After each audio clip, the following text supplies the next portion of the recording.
En este capítulo vamos a hablar de las entidades y relaciones. Vamos a considerar las relaciones que existen en las bases de datos, las relaciones que como quiera existen entre los elementos que están en el entorno de una base de datos. El término formal para expresar relaciones de datos de un sistema gestor de base de datos es un modelo de datos. A continuación vamos a hablar sobre las entidades y sus atributos. ¿Qué es una entidad y qué es un atributo? Pues bueno, nos dice que una entidad contiene datos que los describen. Como quiera, los datos que se van a describir son mejor conocidos como atributos. Como lo dice aquí, una entidad contiene datos que lo describen, mejor conocidos como atributos. Vamos a dar un ejemplo para lo que es una entidad, ¿no? Una entidad podría ser un cliente y sus atributos, son la descripción del cliente, las características, por ejemplo, seguirían los siguientes, ¿no? El nombre, apellido, la ciudad de donde es el cliente, su estado civil, código postal, teléfono, entre otras descripciones que podamos tener del cliente, donde aclaramos que la entidad es el cliente y lo que lo describen, sus descripciones, son los atributos. Es así que es un atributo y que es una entidad y que son sus atributos. Ahora vamos a hablar del siguiente tema. Un subtema dentro de entidades y sus atributos. Los identificadores de entidad. Nos dice que los identificadores de entidad tienen que tener valores de atributos que los distingan del resto. Por ejemplo, nos dice que alguna forma de distinguir, como quiera, tiene que tener alguna forma de distinguir una entidad de la otra, que tenga atributos que no vayan a tener otra persona. Por ejemplo, si tuviéramos en una empresa X tiene dos clientes con el mismo nombre y un empleado busca el nombre de ese cliente. Sin embargo, como no tiene un identificador algo que lo distinga del otro, van a salir ambas respuestas y va a haber muchos problemas con la base de datos. O sea, el sistema gestor de base de datos va a tener problemas por lo que no encuentra un solo cliente. Para esto, la solución más acertada sería que al cliente tuviera una identificación, o sea, un atributo que sea más preciso. Por ejemplo, combinar el nombre con algún número de cédula o algo que lo distinga de otro cliente que vaya a tener el mismo nombre. Por ejemplo, el número de cédula es algo que solo tiene una persona, ¿no? Es algo que puede identificar a una persona de la otra. También nos dice que existen algunos identificadores naturales, como por ejemplo, como decía, el número de cédula o también los números de factura, ya que cada empresa tiene un número de factura único que va a ir ascendiendo dependiendo de cada factura que se haga. Y como les estaba diciendo, a esos identificadores que se los puede hacer unidos, se los conoce como identificadores concatenados, para que estos, como quiera unir un nombre con un número de cédula, para así tener una sola, así como un usuario, un identificador. Esto sería lo que son dentro de identificadores de la entidad. Vamos a seguir con el siguiente tema que dice, subtema que dice atributos de valor único frente a atributos multivalor. Nos dice que en una base de datos relacional cada atributo puede tener un solo valor. Si tiene más de un valor, el atributo se convierte en un atributo multivalor. Por ejemplo, una entidad cliente solo permite un número de teléfono. Esto en una base de datos relacional, ¿no? Pero si ya hablara, bueno, da muchos problemas. Por ejemplo, conocido como atributo multivalor da problemas ya que pierde el significado de los datos, pone lento la búsqueda y las restricciones en la cantidad de datos o sea, tiene innecesarias restricciones en la cantidad de datos. Sin embargo, se puede crear una entidad para el atributo. Como quiera, si tenemos una base de datos con la entidad cliente y el cliente va a tener hasta puede tener, yo que sé, 2, 3, 4, 5 números de teléfono, entonces habrá que crear una tabla, una entidad para el número de teléfono, donde vamos a tener una relación ahí con la tabla del cliente a la tabla de teléfonos para que puedas decir que este cliente tiene tantos números de teléfonos. Así arreglaríamos esto del atributo multivalor. Es una manera muy práctica para arreglar este problema. Este problema se da en las relaciones de muchos a muchos. Ahí es donde se soluciona esto como quiera. Bueno, es que no una relación de unos a muchos, haríamos una relación de unos a varios. Un cliente tiene varios números de teléfono. Vamos a hacer una relación directa desde clientes hasta el número de teléfonos y ahí podremos tener una mejor organización de la base de datos y no sacaría estos problemas que nos dice que nos da el atributo multivalor. Bueno, ahora vamos a hablar de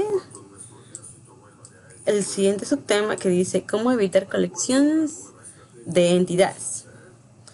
Ejemplo, una entidad no es un inventario, es una colección.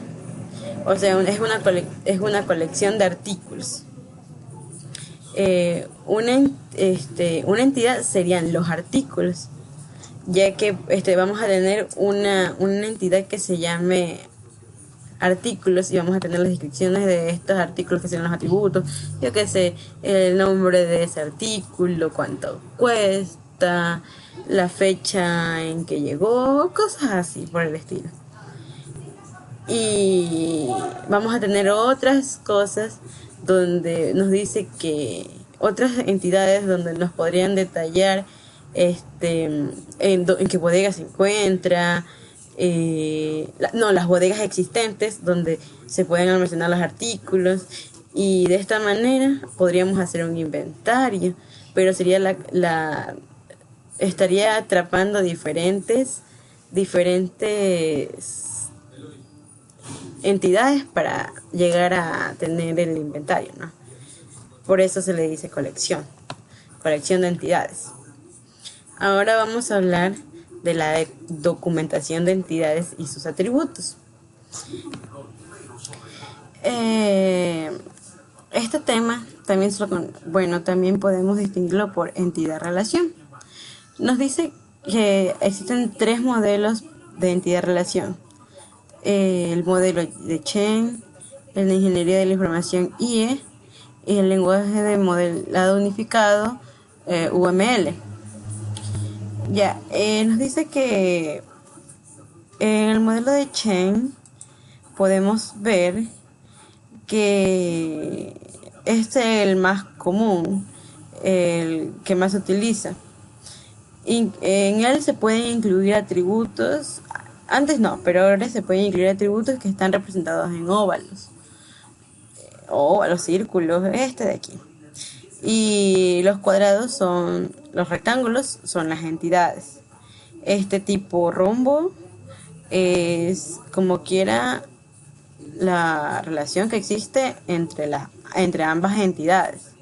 Por ejemplo, dice que un cliente realiza muchos pedidos y dice que este cliente tiene un DNI, acá el pedido tiene una fecha, y así podemos ver los atributos en circulitos.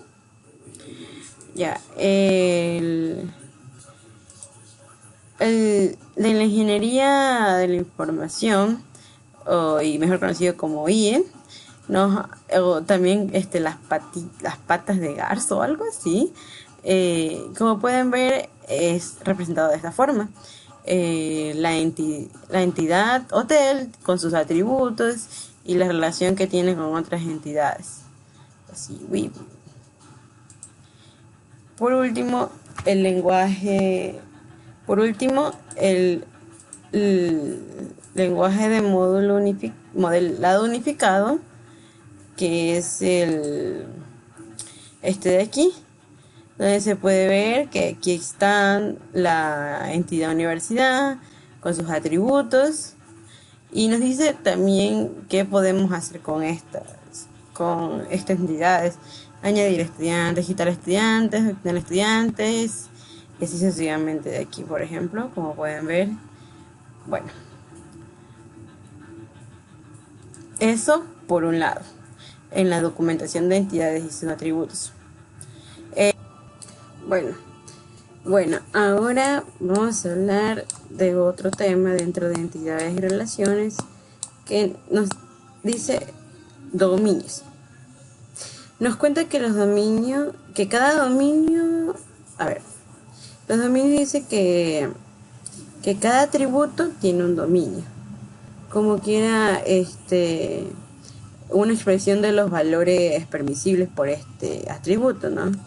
Nos cuenta también que un dominio puede ser de muy pequeño tamaño hasta de gran tamaño. Por ejemplo, puede ser que una tienda tenga unas tallas que solo son pequeñas letras como donde quieras representar sus valores, digamos que L, XL, XXL.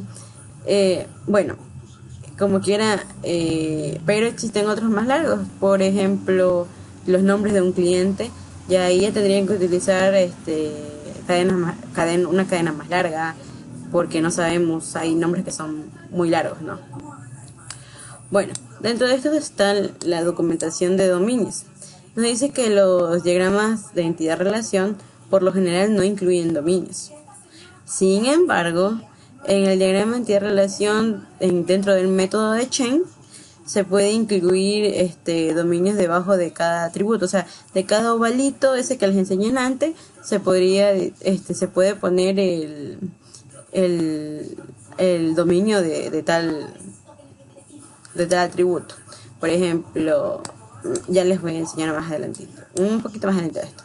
Aquí, donde dice opciones prácticas del dominio nos cuenta nos dice sobre algunos tipos de datos que se utilizan en general la mayoría de las bases de datos, en los sistemas gestores, no, en las bases de datos. Por ejemplo, está varchar. Varchar es una cadena de texto de longitud variable, generalmente hasta 256 caracteres, y es numérica, datas para las fechas, pero así una fecha normal. El time para el tiempo, data time para la fecha y hora. El boolean es un valor lógico, o sea, como verdadero o falso. Decimal y numeric nos habla sobre números reales, como quieren números ya más grandes. El char es una cadena de texto de longitud fija. Por ejemplo, si se dice que hay 30 caracteres, va a ocupar 30 espacios en la memoria. Eso por los dominios. Como quiera, son el tipo de datos que se van a utilizar dentro de cada atributo, como lo dice en esta parte. Ahora hablaremos sobre las referencias básicas de datos. Nos dice que existen varias relaciones. Existen 3 tipos de relaciones dentro de este tema, ¿no? Las relaciones uno a uno, relaciones uno a muchos o relaciones muchos a muchos. Dentro de las relaciones uno a uno, como se puede ver en el ejemplo que está aquí, se dice que podríamos considerar un ejemplo de un aeropuerto en una ciudad pequeña, donde tanto el aeropuerto y la ciudad se describen en una base de datos. Por ejemplo, eh, digamos que cada uno sea un instante, o se puede utilizar como una entidad para decir que el aeropuerto está ubicado en una sola ciudad y la ciudad tiene un solo aeropuerto. En este padre sería los estudiantes, o sea, un estudiante tiene un representante, que como quiera sería el padre, y un padre tiene un estudiante en una relación uno a uno. O sea, un representado, un estudiante, un representado. En las relaciones de uno a muchos, nos dice que, por ejemplo, un cliente. Un cliente puede tener muchos pedidos, pero muchos pedidos no van a estar con muchos clientes. Es por un cliente va a tener muchos pedidos. Digamos que se escogen, tenemos los datos del cliente, los datos del pedido, y aquí vamos a seleccionar qué cliente nos hizo ese pedido. O sea, tiene que haber hecho un pedido a algún cliente, ¿no? Ya, en la relación de muchos a muchos, tenemos aquí un ejemplo con equipos. Se puede decir que los técnicos para los equipos, o sea, un equipo puede tener varios técnicos y varios técnicos pueden estar en muchos equipos. Por eso se hace una relación en conjunto donde va a estar la descripción de cada uno, ¿no? También nos habla sobre que en las relaciones básicas de datos podrán identificar entidades débiles y relaciones obligatorias, que son importantes para mantener la coherencia y la integridad. Por ejemplo, entidades débiles, ¿qué podríamos decir sobre ellas? Las entidades débiles poniendo así, definiendo, podríamos comenzar con, por ejemplo, digamos que en una empresa X se puede almacenar datos sobre un cliente en una base de datos antes de que el cliente haga un pedido. Por lo tanto, una instancia de la entidad del cliente no tiene que estar relacionada con ninguna instancia de la entidad de orden. Sin embargo, lo contrario no es cierto en esta base, en una base de datos, pues. Una orden debe estar relacionada con un cliente. Sin un cliente, un pedido no podría existir, pues. Porque tiene que hacerse un pedido para tal cliente, ¿no? Entonces, se podría decir que la orden, por lo tanto, es un ejemplo de una entidad débil. Y una que no puede existir en la base de datos a menos que una instancia relacionada a otra esté presente, relacionada junto a ello. Bueno, eso por la parte de ahí. Ahora vamos a hablar sobre los documentos relacionados. Otra vez tenemos a los tres tipos de métodos que existen dentro de la entidad-relación. También nos dice que se pueden representar las relaciones de la siguiente manera. Como pueden ver, nos dice que las relaciones, ¿cómo decirlo? Bueno, nos cuenta para qué se utilizan cada cuadrito, como les dije antes, que por ejemplo los triangulitos son para hacer las relaciones, y las líneas con flechas indican las relaciones entre las entidades. Por ejemplo, así como muestran las figuritas de aquí, podrán ver. Nos dice que un cliente está relacionado con un pedido, por ejemplo, ya como quiera eso. En el método, pero bueno, claro, con las figuritas estas, ¿no? El triangulito, el cuadradito y eso. Ahora los diagramas de estilo IE, que nos dice que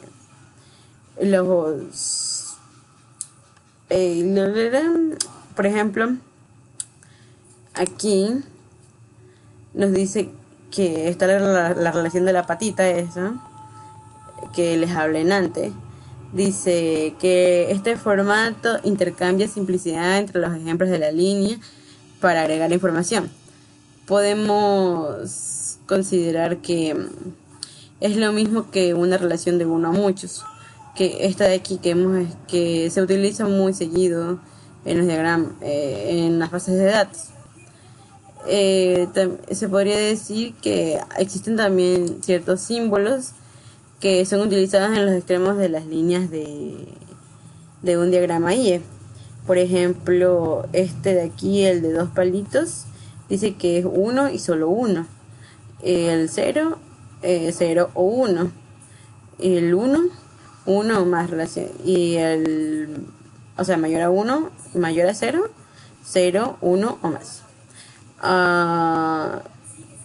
Y como pueden ver, el último que nos dice sobre el diagrama de estilo UML.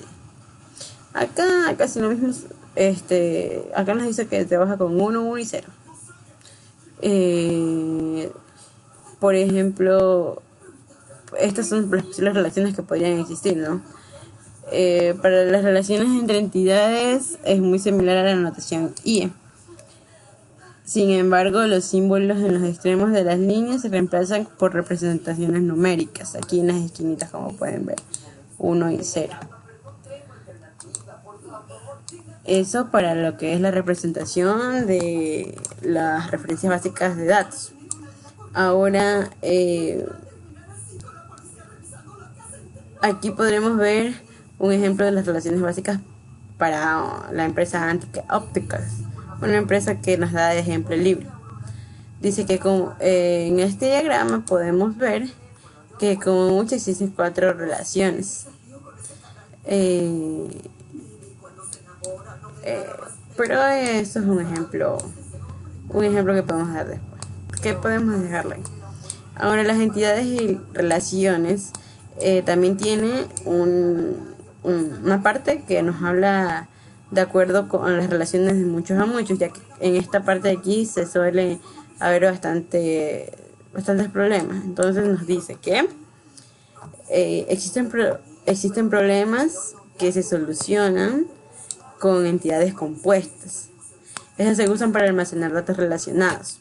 Eso no sé si recuerdan anteriormente que hablé de que puede existir una relación de muchos a muchos, donde regresando acá podemos ver aquí, podemos ver aquí la relación de muchos a muchos, que está hablando de los equipos y los técnicos, diciendo que muchos equipos van a tener varios equipos van a tener varios técnicos y varios técnicos van a estar en diferentes equipos, en muchos equipos, y se utiliza esta entidad intermedia que aquí va a tener como quiera la unión de esta relación de muchos a muchos. Ya, también dice que para documentar estas entidades compuestas, el símbolo, en los métodos IE y UML no tienen ningún símbolo especial, pero en el método Chain, en el de las figuritas, lo saben diferenciar por este cuadrado doble con rectángulo con el rombito. Se puede decir que sirve para las relaciones compuestas, para poder documentar estas entidades cuando queramos hacerlo, ¿no? Nos dice que, bueno, el siguiente tema nos dice que las relaciones nos habla sobre las relaciones y reglas del negocio. Nos habla de que el diseño de bases de datos es tanto un arte como una ciencia. ¿Por qué dice esto? Porque ¿cuándo podríamos decir que tenemos un buen diseño de base de datos? Cuando vamos a el correcto diseño de una base de datos sería el que se logra hacer después de una exhaustiva investigación, ¿no? De las cosas que suceden por ejemplo, un diseño de base de datos no va a ser para una empresa, no va a ser igual para otra, porque van a tener diferentes reglas de cómo trabajan y todo eso. Hay que ver las relaciones que van a existir, si es de uno a muchos, de muchos a muchos, y entre ellos. Vamos a hablar ahora del modelado de datos versus el flujo de datos. En el modelado de datos nos dice que uno de los errores más comunes que las personas cometen es cuando se comienza con el modelado de datos. Cuando confunden lo que es un flujo de datos con un modelado de datos, con modelos de datos. Un flujo de datos nos muestra cómo se manejan los datos dentro de una organización, incluido quién maneja los datos, dónde se almacena y los que hacen los datos. Por el contrario, un modelo de datos representa las relaciones internas y lógicas entre datos, sin importar quién maneja los datos o qué se está haciendo con eso. Aquí tenemos unas pequeñas pautas para diferenciar como quiera lo que es un modelo de datos con un flujo de datos. Nos dice que un modelo de datos no muestra quién usa o maneja los datos, mientras que el flujo de datos sí lo hace. El modelo de datos no muestra cómo se recopilan los datos. El flujo sí. El modelado no muestra las operaciones en los datos. El flujo sí. Ahora, el modelado de datos sí muestra cómo se interrelacionan las entidades, mientras que el flujo no. Y también muestra los atributos que describen entidades de datos, mientras que el de flujo de datos no. Esas son unas pautas que podemos tener en cuenta para no cometer el error de confundir estos conceptos. Ahora, por último, tenemos los esquemas. Nos dice que un diagrama de entidad-relación completado representa un plan lógico general de una base de datos, que se conoce como esquema. Esto se lo conoce como un esquema. También nos dice que existen... Bueno, en el libro nos habla de 2 tipos de esquemas. Sin embargo, nos dice que existen 3. Por lo poco que pude investigar, por lo que se sabe, por lo que nos han enseñado y por lo que existen los esquemas. En el libro nos habla sobre el esquema lógico y el físico, pero también existe el esquema conceptual. Bueno, eso es todo lo que se puede hablar sobre lo que puedo hablar sobre este tema, el del capítulo de hoy, que es el capítulo 4, ya que el 3 es un poco corto y lo hemos saltado. Pero bueno, en fin, gracias. Esto es todo lo que se puede hablar sobre ello. Bueno, obvio hay más, pero lo vamos a seguir viendo en los otros capítulos.